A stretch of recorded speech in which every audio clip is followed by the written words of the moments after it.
السلام علیکم۔ حضرت محمد صلی اللہ علیہ وسلم کی پسندیدہ غذائیں اور ان کے فوائد۔ ہمارے حضور نبی محمد صلی اللہ علیہ وسلم ان غذاؤں کو ان کے ذائقے اور فوائد کی وجہ سے بہت پسند فرماتے تھے۔ کھجور اہل ایمان میں عرب عموماً خوراک کے طور پر استعمال کرتے تھے۔ حضور نبی کریم صلی اللہ علیہ وسلم نے کھجور کی بڑی تعریف فرمائی، خصوصاً اجوا کھجور کی۔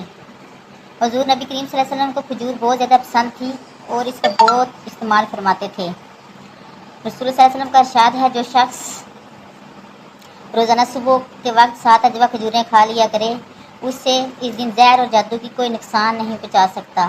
ایک اور جگہ ارشاد ہے، اجوا جنت کا پھل ہے، اس میں زہر سے شفا دینے کی تاثیر ہے۔ فوائد۔ کھجور ایک مقوی غذا ہے، سب پھلوں میں سے زیادہ توانائی بخش ہے۔ جسم انسانی کو جس قدر حیاتین کی ضرورت ہوتی ہے، اس قدر کھجور میں ہے۔ کھجور جسم کو فربا کرتی ہے، صالح خون پیدا کرتی ہے، سینہ اور پھیپھڑوں کو قوت بخشنے کے لیے اسے بہتر کوئی چیز نہیں ہے۔ روغن زیتون۔ حضرت محمد صلی اللہ علیہ وسلم نے روغن زیتون کو بہت پسند فرمایا ہے۔ نبی کریم روٹی کو روغن زیتون سے چوپڑ کا تناول فرمایا کرتے تھے۔ قرآن میں زیتون کا ذکر آیا ہے۔ رسول صلی اللہ علیہ وسلم نے ارشاد فرمایا، زیتون کا تیل کھاؤ اور اس میں مالش کا استعمال کرو، اس لیے کہ وہ مبارک درخت سے پیدا ہوتا ہے۔ فوائد۔ زیتون کا تیل دنیا کا واحد تیل ہے جو چربی میں تبدیل نہیں ہوتا۔ یہ امراض قلب اور موٹاپے سے بچنے کے لیے انتہائی مفید ہے۔ روغن زیتون استعمال کرنے والے افراد دل کی بیماریوں سے محفوظ رہتے ہیں۔ زیتون جوڑوں اور پٹھوں کے درد، سانس کی بیماریوں، کولیسٹرول کے مسائل، بلڈ پریشر، گردوں کے امراض، موٹاپے اور فالج سمیت مختلف امراض سے انسان کو محفوظ رکھنے کی غیر معمولی صلاحیت رکھتا ہے۔ دودھ رسول اکرم صلی اللہ علیہ وسلم کی پسندیدہ غذا ہے۔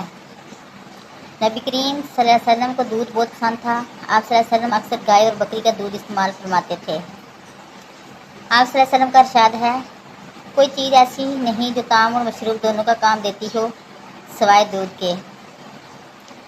حضرت سعید رضی اللہ تعالیٰ عنہ سے روایت ہے کہ آپ صلی اللہ علیہ وسلم نے ارشاد فرمایا، تم لوگ گائے کے دودھ کو اپنے لیے لازم قرار دے دو، کیونکہ یہ شفا بخش ہے اور اس کا گھی دعا ہے۔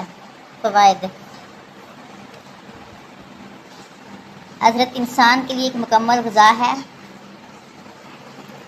اور اس سے بہترین غذا شاید ہی دودھ میں جسم کی ضرورت کے مطابق تمام اجزاء موجود ہیں، جن سے جسم صحت مند رہ سکتا ہے اور اس کی نشو و نما صحیح ہو سکتی ہے۔ جن علاقوں کے لوگ دودھ استعمال کرتے ہیں ان کی عمریں زیادہ ہوتی ہیں۔ شہد۔ رسول اکرم صلی اللہ علیہ وسلم کو شہد بہت پسند تھا اور اس کا بہت زیادہ استعمال فرماتے تھے۔ حضرت عائشہ رضی اللہ تعالیٰ عنہا سے روایت ہے کہ آپ صلی اللہ علیہ وسلم شہد پسند فرماتے تھے۔ شہد کی شفا بخشی کا ذکر قرآن میں بھی آیا ہے اور اسے موت کے علاوہ ہر مرض کا علاج قرار دیا گیا ہے۔ فوائد۔ شہد کے بارے میں یہ بات طے شدہ ہے کہ یہ بہت امراض میں مفید ہے اور اس کا استعمال جسم کو امراض میں محفوظ رکھتا ہے۔ تمام تر کوششوں کے باوجود اب تک شہد کا متبادل تلاش نہیں کیا جا سکا۔ شہد کی ایک خوبی اس کے رس کا جلدی اثر کرنا قدرتی اینٹی بائیوٹک ہونا ہے۔ یہ حلق سے نیچے اترتے ہی خون میں شامل ہو جاتا ہے۔ نوزائیدہ بچے سے لے کر جاں بلد مریض تک سب کے لیے غذا اور دوا ہے۔ کدو حضور اکرم کو سبزی میں کدو بہت پسند تھا۔ حضرت انس رضی اللہ تعالیٰ عنہ سے حدیث مروی ہے کہ آپ صلی اللہ علیہ وسلم کو ایک دعوت میں جو کی روٹی اور کدو گوشت کا شوربہ پیش کیا گیا۔ میں نے حضور نبی کریم صلی اللہ علیہ وسلم کو دیکھا کہ پیالے کے کناروں سے کدو تلاش فرما کر تناول فرما رہے تھے۔ میں اس روز کے بعد ہمیشہ کدو کو پسند کرنے لگا۔ فوائد۔ کدو ایک سبزی ہے جو ذائقہ میں لذیذ اور تاثیر میں زود ہضم، صحت بخش اور دماغی صلاحیتوں کو بڑھانے والا ہے۔ کدو مفرح قلب، جگر اور اعصاب کے لیے مفید سبزی ہے۔ جو کی روٹی۔ نبی کریم صلی اللہ علیہ وسلم نے مرغوب غذاؤں میں جو بھی شامل ہے، حضرت محمد صلی اللہ علیہ وسلم جو کی روٹی کو بہت پسند فرماتے تھے۔ حضور صلی اللہ علیہ وسلم نے اپنی ساری زندگی میں کبھی بھی میدا کی روٹی تناول نہیں فرمائی۔ ابو داؤد میں حدیث ہے کہ آپ صلی اللہ علیہ وسلم نے جو کی روٹی کا ٹکڑا لیا اور اس پر کھجور رکھی اور فرمایا کہ یہ اس کا سالن ہے اور تناول فرما لیا۔ فوائد۔ قدرت نے جو میں جسمانی قوت کا بے شباہ خزانہ چھپا کر ہمیں بخشا ہے۔ قدیم زمانہ سے جو کا استعمال बतौर इलाज और क़वत बख्श अज़्ज़ा में होता चला आ रहा है। जौ में जिस्म का तवानाई बख्शने वाला अज़्ज़ा की खासी मकदार पाई जाती है। इसमें 80% नशास्ता लम्हात फास्फोरस की बड़ी मकदार मौजूद होती है, जो ब्लड प्रेशर को फ़ायदा पहुँचाता है, इद्दत को कम करता है, प्यास बुझाता है, जोड़ों को के दर्द को फ़ायदा पहुँचाता है, चूँकि जहरीले मादों का खराज करता है, जहरीले मादों को खराज करता है, इसलिए माँ से चेहरे के दाने और के सिलसिले में दूसरी जल्द बीमारियों को दूर करता है। ये हमारी जिस्मानी सेहत के लिए टांग का दर्जा रखते हैं। इन्हें अपनी रोज़मर्रा की ग़िज़ा में शामिल रखें और सेहतमंद रहें। सिरका हमारे प्यारे नबी सल्लल्लाहु अलैहि वसल्लम को सिरका भी बहुत पसंद था। आप सल्लल्लाहु अलैहि वसल्लम ने न सिर्फ सिरका को तनावल फरमाया बल्कि इसकी तारीफ़ भी फरमाई। हदीस में है कि हुज़ूर सल्लल्लाहु अलैहि वसल्लम ने इरशाद फरमाया कि सिरका भी कैसा बेहतरीन सालन है। हज़रत उम्मे हानी रज़ियल्लाहु तआला अन्हा फरमाती हैं कि हुज़ूर नबी करीम मेरे घर तशरीफ़ लाए और फरमाया, क्या तेरे पास खाने के लिए कुछ शय है? मैंने अर्ज़ किया, सूखी रोटी और सिरका के सिवा कुछ भी नहीं। हुज़ूर सल्लल्लाहु अलैहि वसल्लम ने फरमाया, वही ले आओ। वो गार सालन से खाली नहीं जिसमें गार सिरका हो। फ़वाइद: सिरका का इस्तेमाल ज़ियाबतीस और खून में ग्लूकोज की मकदार को दुरुस्त करने के लिए फ़ायदेमंद होता है।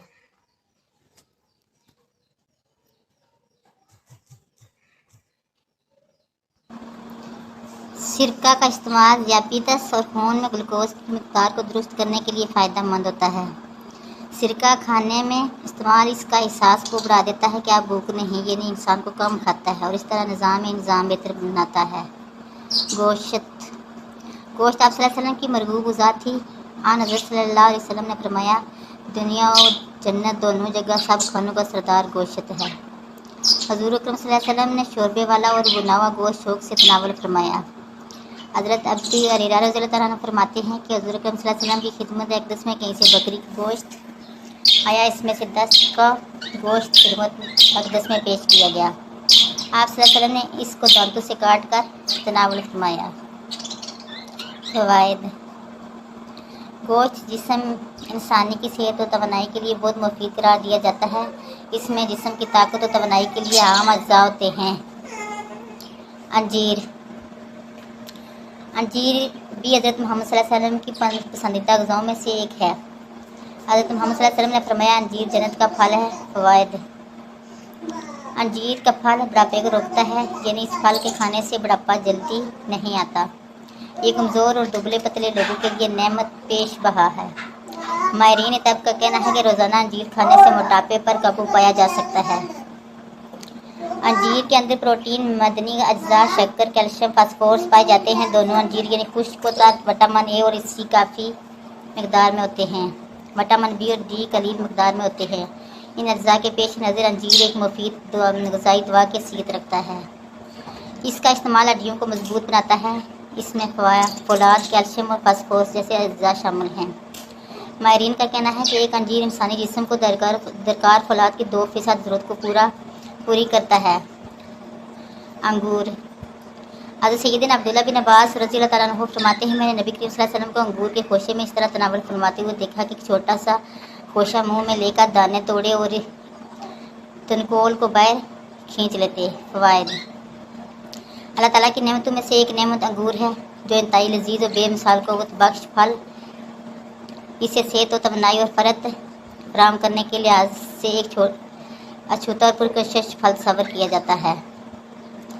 अंगूर में carbohydrates, protein, vitamin A, vitamin C, calcium और आयरन पाए जाते हैं, जो इंसानी सेहत के लिए बहुत मुफीद होते हैं।